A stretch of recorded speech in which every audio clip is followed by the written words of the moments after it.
Rahul Gandhi has today declared to the world using social media that lynchings are a post-2014 phenomenon. He claims, with all seriousness, that lynchings never existed before that. He claims that the Modi government brought with it a wave of lynchings. The truth is, ladies and gentlemen, that lynchings, mob violence and riots have gone down since 2014.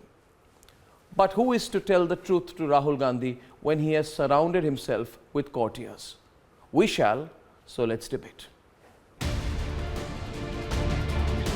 After the brutal lynching in Kapurthala under the nose of the Congress-ruled Punjab, Rahul Gandhi tweeted, before 2014 the word lynching was practically unheard of, with the hashtag Thank You Modi Ji. Not only was an apology missing from the tweet, but there was no condemnation for this call of public executions.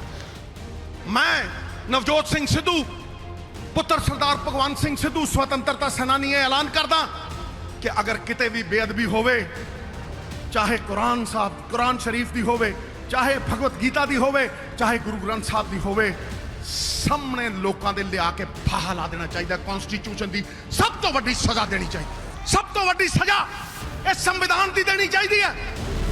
On being questioned by the media, this was Rahul Gandhi's entitled response. आप भैया मैंने आपको बोला देखिए सरकार की दलाली मत करो कि लिंचिंग का सबसे बड़ा उदाहरण तो 1984 में जब राजीव गांधी जी ही सत्ता में आए, सिख समुदाय न्याय की मांग के लिए बार बार गुहार करता रहा, लेकिन कांग्रेस के शासनकाल में नहीं मिला। राहुल गांधी जी ने पूछो कि उनके ग्रैंड मदर ने दरबार साहब पे हमला किया था, तो उनके फादर राजीव गांधी ने 2-2.5 हज़ार लाखों सिखों की लिंचिंग की थी। एक प्रधानमंत्री है जिन्होंने हुक्म दिया था लिंचिंग का, राहुल गांधी ने। उन्होंने कहा था कि सबको कि इनको ख़त्म करो सिखों को। सो इसका बड़ा एग्जाम्पल क्या लिंचिंग का? तभी ये तो आप पूछिए उनसे जाके कि 84 में क्या हुआ था। Rahul Gandhi has clearly forgotten the worst mob lynching in Indian history and the shameful justification that followed. Indira ji की हत्या हुई थी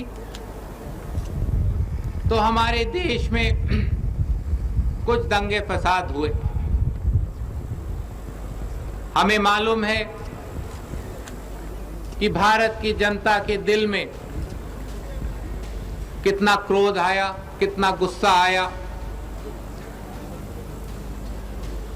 और कुछ दिन के लिए लोगों को लगा कि भारत हिल रहा है। लेकिन जब भी कोई बड़ा पेड़ गिरता है तो धरती थोड़ी हिलती है। Fact is, lynchings were a reality even when the Congress was in power. Rahul Gandhi needs a fact check on the pre-2014 lynching and riots.